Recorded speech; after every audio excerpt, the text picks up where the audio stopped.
సరే భట్టి గారంటే మాకు కూడా చాలా గౌరవం. ఆయన చాలా సీనియర్ కాంగ్రెస్ నాయకులు, 30-40 ఏళ్ల నుంచి కాంగ్రెస్ పార్టీలో ఉన్నారు. వారి కుటుంబం అంతా కూడా కాంగ్రెస్ పార్టీలో ఉన్నది.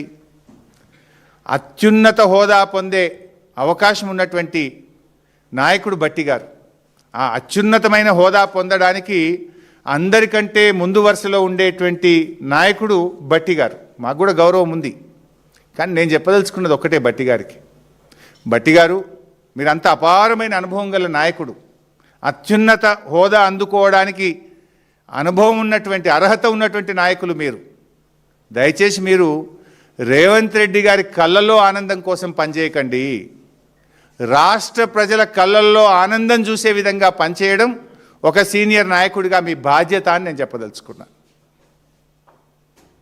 అందుకే మీ కాంగ్రెస్ పాలనలో జరిగిన బొగ్గు స్కామ్లో ఒక సిట్టింగ్ జడ్జి చేత, సుప్రీంకోర్టు హైకోర్టు సిట్టింగ్ జడ్జి చేత లేదా సిబిఐ చేత విచారణ జరపాలని చెప్పి నేను డిమాండ్ చేస్తూ ఉన్నా.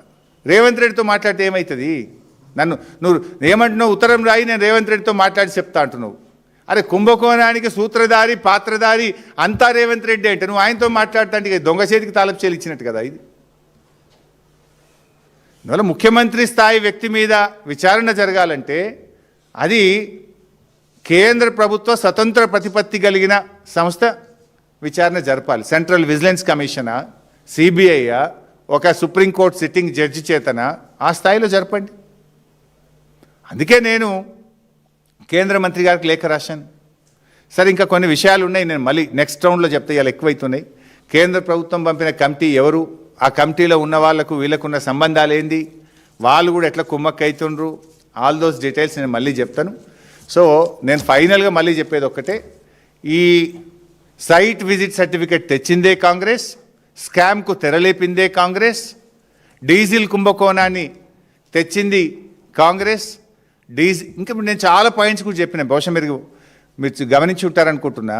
మొన్న నేను సోలార్ పవర్ టెండర్ స్కామ్ గురించి చెప్పిన, దాని గురించి సమాధానం వచ్చిందా? నేను మొన్న ఇంకోటి చెప్పిన, శ్రీరాంపూర్